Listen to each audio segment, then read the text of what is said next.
Olá, alunos, tudo tranquilo? Professor Eduardo.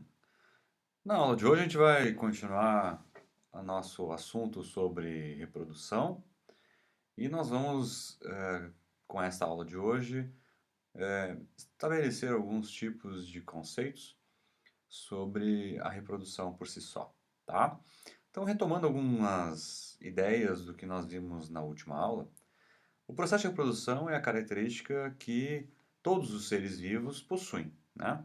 Então, para ser um ser vivo, necessita que ele nasça, cresça, se reproduza e tenha capacidade de morrer, né? São aqueles elementos básicos que qualquer ser vivo ele tem que estar carregando no seu histórico para ser considerado um ser vivo. Então, a reprodução é um dos principais passos para ser considerado um ser vivo. O processo de reprodução também garante a perpetuação das espécies. É através dele que as espécies, sejam elas das mais simples possíveis, como bactérias, fungos, até os seres mais complexos, como aves, mamíferos, né? Passando por grandes grupos como insetos, crustáceos, eles têm que continuar a perpetuar suas espécies. Então, o processo reprodutivo ele é característico dos grupos em questão, tanto é que no segundo ano do ensino médio estuda-se a diversidade da vida e os seus próprios processos de perpetuação das espécies. Os processos de perpetuação das espécies dos insetos diferem muitas das vezes dos processos de crustáceos e são todos artrópodos. Então veja que o processo reprodutivo faz parte da especiação, ou seja, os indivíduos eles adquirem características próprias através também de uma característica reprodutiva. E também pode ser classificada em dois tipos, de maneira assexuada e sexuada. Nós já falamos a respeito disso nos primeiros momentos da primeira aula sobre reprodução, certo? Falamos um pouquinho sobre o processo de fecundação. Aqui eu trago duas imagens bastante simples de dois grupos bem distintos, todos eles vertebrados, mas grupos bem distintos quanto ao processo reprodutivo.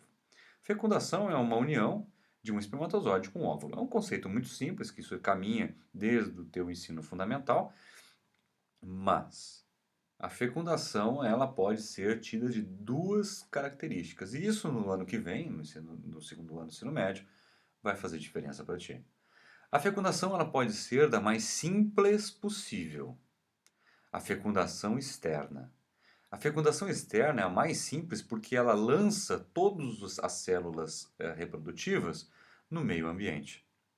Por exemplo, o grupo dos anfíbios, sapos e rãs, eles lançam os seus óvulos espermatozoides para o meio ambiente através do que nós chamamos de abraço nupcial. Aqui é fácil de observar o macho e a fêmea, né? O macho por cima e a fêmea por baixo. Normalmente o macho é menor um pouco que a fêmea. E ele abraça nupcialmente, vocês vão conhecer esse tipo de comportamento do anfíbio no ano que vem. E esse abraço, ele é um abraço que estimula a fêmea a liberar os óvulos, e assim que o macho percebe a liberação dos ovos, ele libera os espermatozoides por cima dessa massa, e eles fecundam uns aos outros, tá? No caso de indivíduos que têm uma fecundação interna, que é o caso dos mamíferos, caso das aves, o caso de todos os grupos, por exemplo, nos vertebrados, que são depois, logo após o grupo dos anfíbios. É o caso, por exemplo, dos répteis, né? Das tartarugas, o caso dos quelônios, o grupo dos, hoje chamado de testudine, mas o grupo das tartarugas, o grupo das serpentes, dos lagartos, o grupo dos crocodilos, não é? Aves e os mamíferos com fecundação interna. Todos esses processos que vocês estão vendo ocorrem sempre no interior do corpo de um animal. Aqui a gente generaliza como sendo do corpo da fêmea.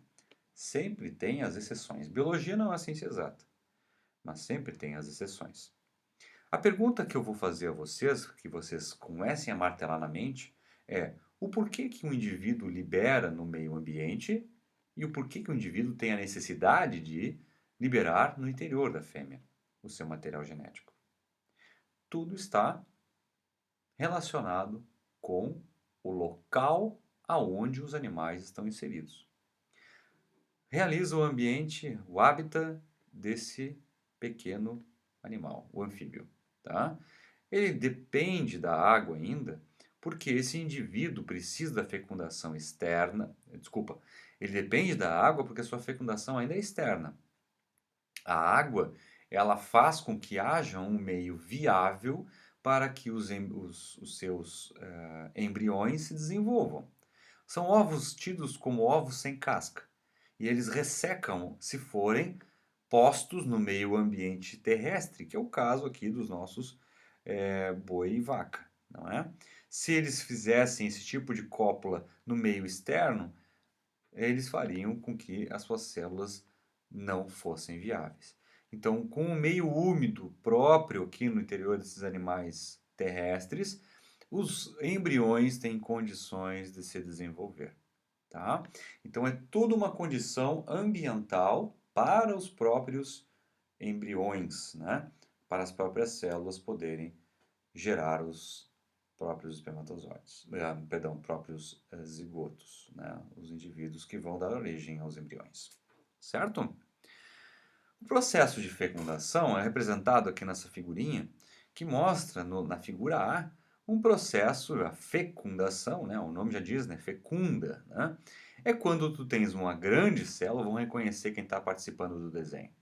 Aqui essa grande célula, né? É o chamado ovócito secundário, que nós vimos na última aula, né? O ovócito secundário, também chamado de óvulo no popular, né? E ele está sendo fecundado aqui no canto, olha, por um espermatozoide. Ele chegou, ele fecundou, ele atravessou a chamada zona pelúcida, tá? E ele vai deixar para a, o interior da célula ovócito secundário o seu material genético que está aqui pintadinho de escuro, né? Um vermelhinho, tá? Junto ao óvulo, nós temos o ovócito, né? Nós temos o chamado primeiro glóbulo polar, tá? Que ele se encontra então estacionado em metáfase 2 da meiose. Ou seja, o que que significa isso? Tá? Significa, pessoal, que a partir desse momento eu tenho aqui o meu óvulo parado, tá? Parado em metáfase 2. O óvulo está parado em metáfase 2. Quando ele percebe a fecundação, ou seja, a entrada do espermatozoide junto ao grande óvulo, o processo se desencadeia. Que processo é esse? O processo de término do processo de meiose 2, aí chega para anáfase 2, telófase 2 e continua o processo final da meiose. Todos esses, aqui observa o desenho letra B, aqui tá? O gameta feminino está fecundado, ou seja, ele está com o seu novo momento, vamos dizer assim, onde ele encontra o núcleo do óvulo com o núcleo do espermatozoide, tá?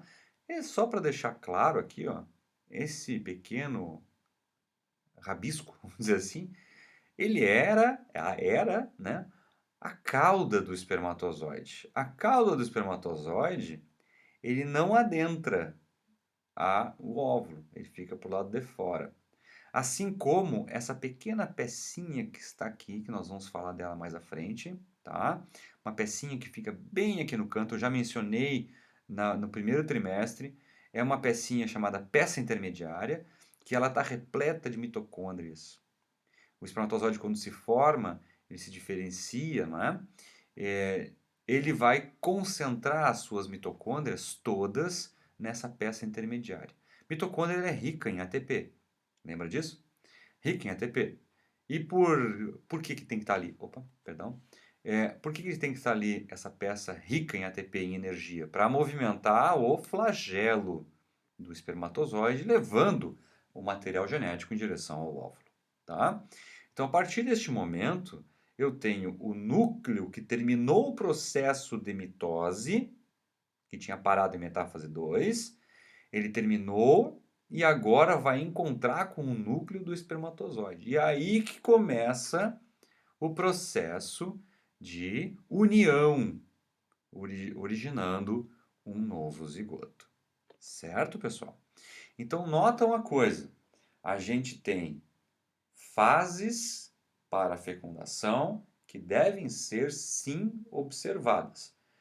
A partir do momento em que eu tenho a penetração do espermatozoide, aquele óvulo que estava estacionado em metáfase 2, e isso é importantíssimo que tu guarde, tá?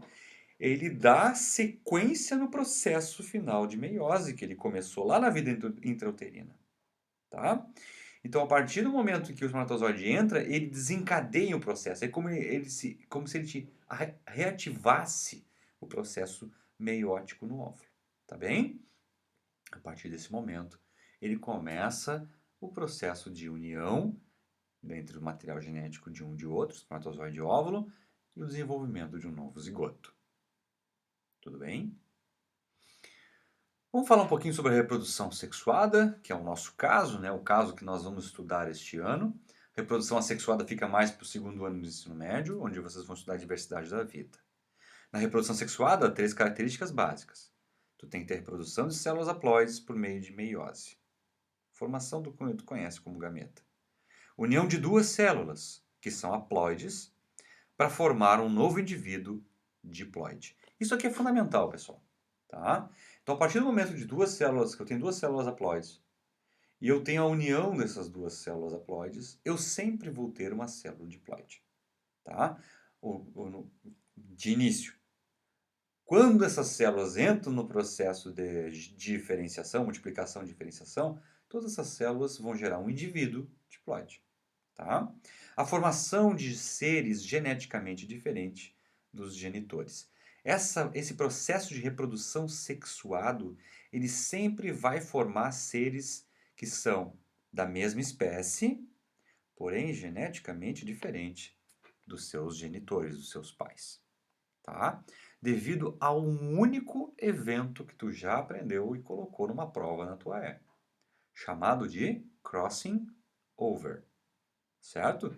Aquele momento em que eu tenho a permuta gênica de algumas sequências de genes e que esses genes são intercambiados entre as cromátides homólogas, irmãs, e passa para a sua prole.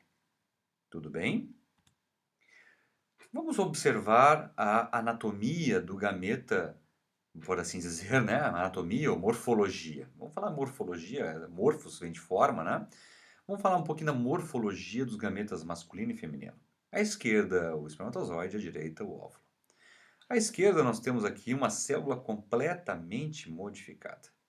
Vocês viram no processo de espermiogênese da primeira aula de reprodução que era parte de uma célula especificamente destinada a isso, a espermatogônia. A espermatogônia ela começa a se multiplicar na fase de crescimento e ela começa a crescer o volume celular. A partir do momento em que ele passa para a última fase, a fase de espermiogênese, né? A espermátide para espermatozoide, ela assume esse formato. O que tem nesse formato, pessoal? Uma completa acomodação de organelas para desenvolver aquilo que ele foi desenhado para.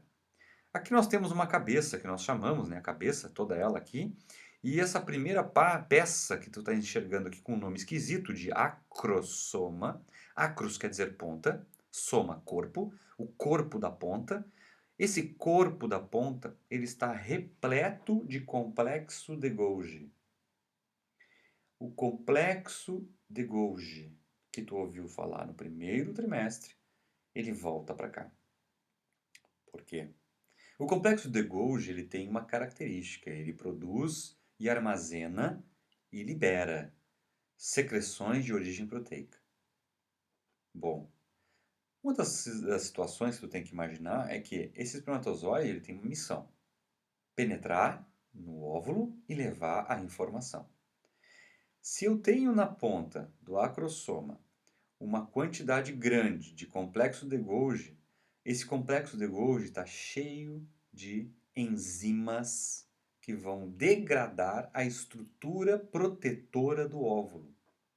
É como se ele carregasse na ponta ácido. Não é isso, tu não me escreve isso na prova. Mas é como se ele carregasse ácido. É uma enzima. Então essa enzima degrada a estrutura externa, vamos olhar para o óvulo aqui na volta, ó. Ele degrada a estrutura externa do óvulo para poder entrar e atingir o alvo, né? Que é o óvulo, tá? No interior, pessoal, aqui, ó, o núcleo, tá?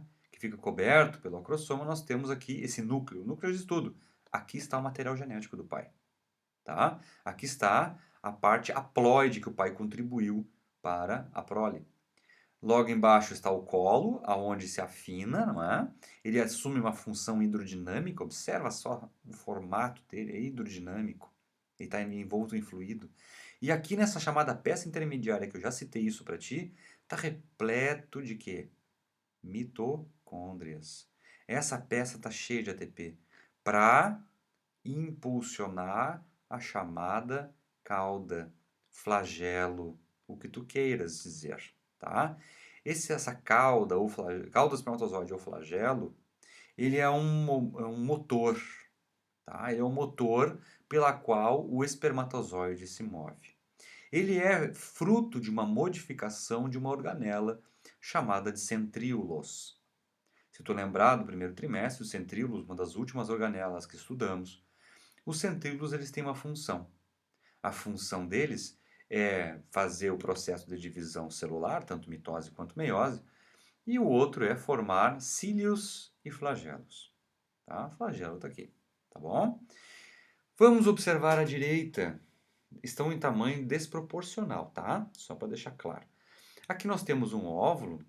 O óvulo é infinitamente maior, muito grande, tá? Quando comparado ao espermatozoide. Nós temos aqui no óvulo, por exemplo, a chamada zona pelúcida. Essa zoninha aqui é meio pintada de verde, tá? E ela é repleta por lado de fora de chamadas células foliculares. E esse nome bonito que assim parece uns raios, né? Se tu observar isso em microscópio, em coloração, lembra muito uma coroa radiada. Por isso que levou o nome em latim, corona radiata, tá? Ela lembra muito como se fosse uma coroa de brilho, né? De luz, uma coisa do tipo. É, levou esse nome bonito em latim, corona radiata, e essas células foliculares protegem e nutrem a célula que está aqui no interior, o nosso querido óvulo, tá bom? Então o óvulo fica envolto pela zona pelúcida e pela corona radiata, tá? Bueno, vamos indo em frente. O processo de fecundação, pessoal, começa da esquerda para a direita nesse esquema, tá? E a gente vai indo devagar. O núcleo, então, do espermatozoide viaja nessa peça, né, central, chamada cabeça, impulsionada pela peça intermediária e movimentando o flagelo. Quando ele encosta na corona radiata, tá? Ele encosta na corona radiata, é como essas perfurações, é como se tivesse a liberação, digamos assim, daquele conjunto de enzimas através de uns pequenos poros que a parede do acrossoma possui. Então ele encosta e começa a verter, como se fosse assim, verter essa quantidade de enzimas que começam a matar essas células da volta.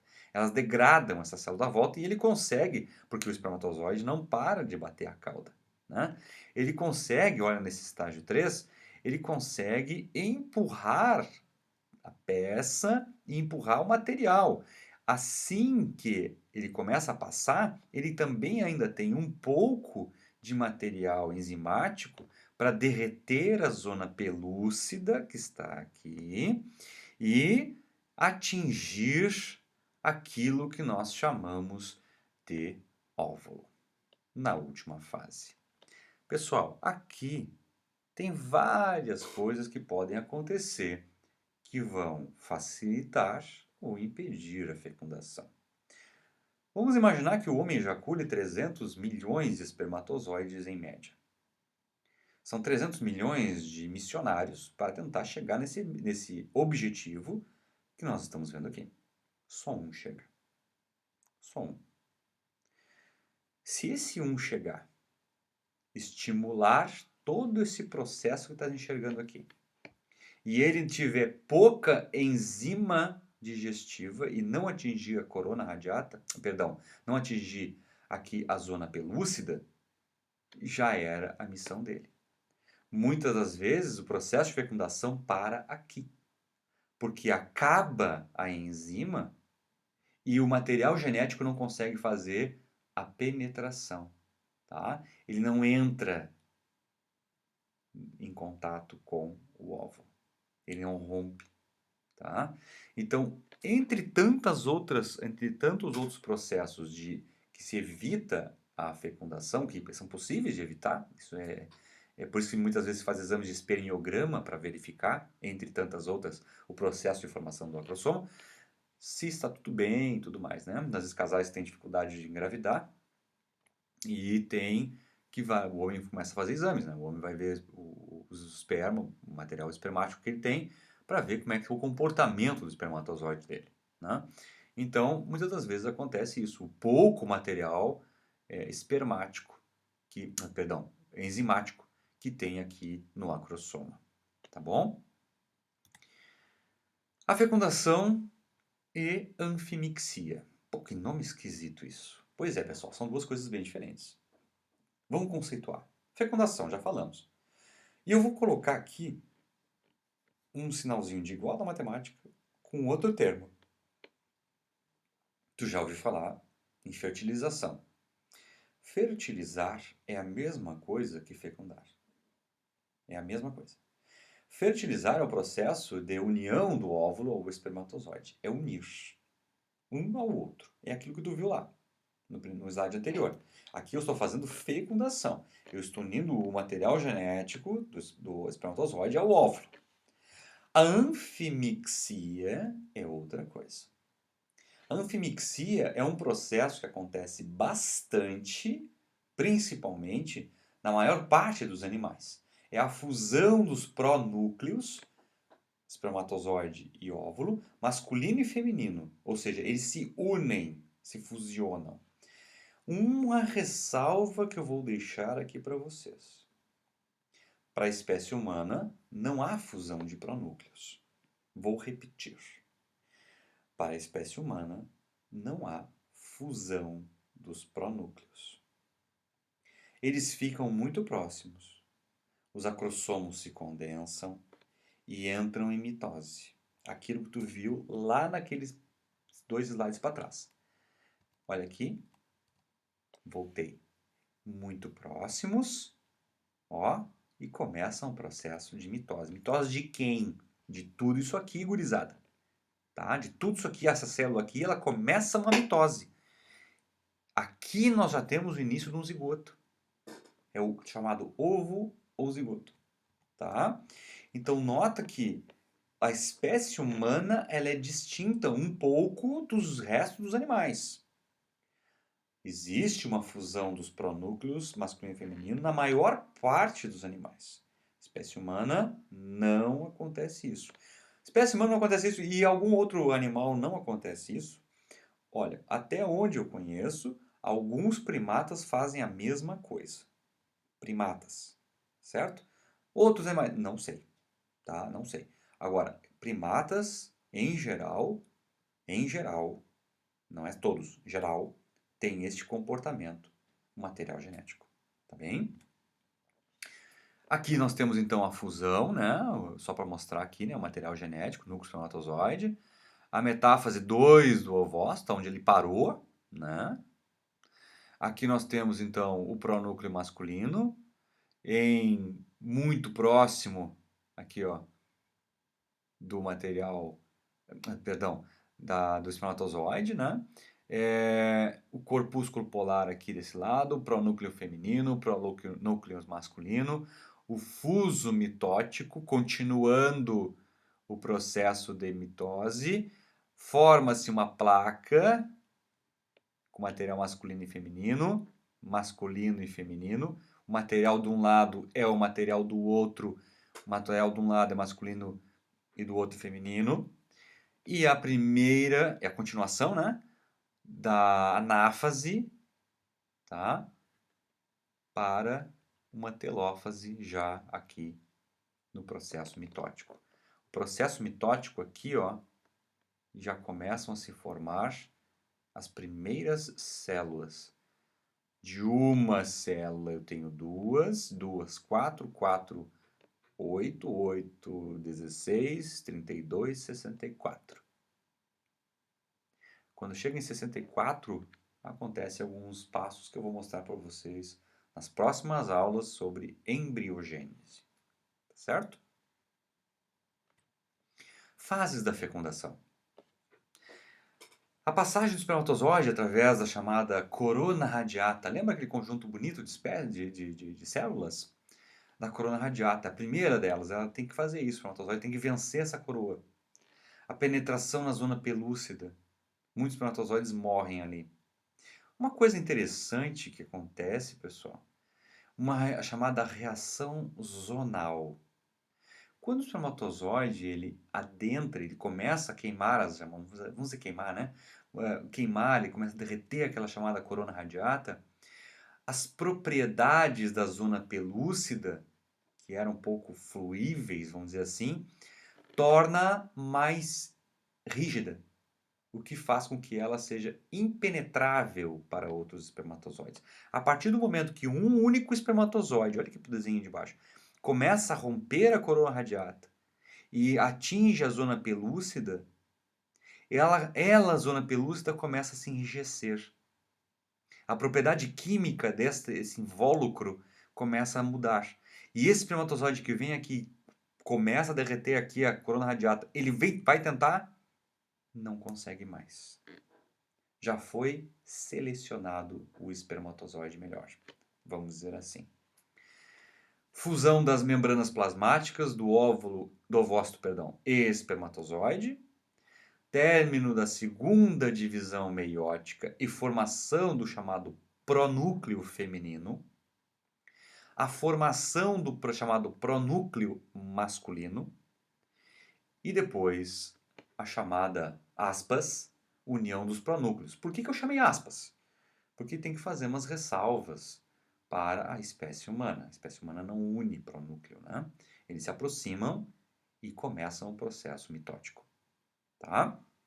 Então essas fases da fecundação, pessoal, ela é extremamente importante que você saiba, tá? São fases, são sequenciais e não mudam nunca para todos os animais, praticamente, tá?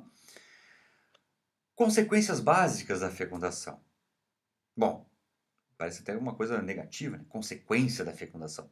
São coisas que levam, né, após o processo de fecundação, levam a determinadas consequências, vamos dizer assim. A partir do momento da fecundação, ocorre o estímulo do ovócito penetrado a completar a segunda divisão meiótica. Tá? O número de cromossomos pertencentes à espécie, no caso aqui do Homo sapiens, é restaurado, ou seja, o número diploide normal dos cromossomos de 46, ele é restabelecido no novo indivíduo, no zigoto. Outra consequência determina o sexo cromossomial do embrião, ou seja, vai ser fêmea ou vai ser macho, tá? Causa a ativação metabólica do ovócito e inicia aquilo que vocês vão conhecer nas imagens de baixo, a chamada segmentação ou clivagem do zigoto. Por que não botou só segmentação? Muito mais fácil.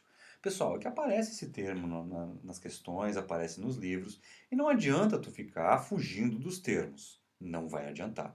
Clivagem é um termo que aparece frequentemente e que tu tem que saber. Tá? Segmentação ou clivagem quer dizer que ocorrem sequências de divisões mitóticas após a formação do zigoto, resultando num rápido aumento do número de no número de células. Olha para cá. vai de A até o H. Nós temos aqui uma célula única, um zigoto, que começa a crescer e sofrer mitose. 2 para 4, 4 para 8, ou os outros 4 estão lá para trás. E aí começa, isso aqui são fotografias reais, tá? Micrografia eletrônica. E começa então, olha só, até formar essa bolinha de 64 células, o que nós chamamos de módula. Nós vamos conhecer esse processo mais à frente, tá bem? Então é importantíssimo que tu saibas quais são as consequências da fecundação e o que significa segmentar ou clivar.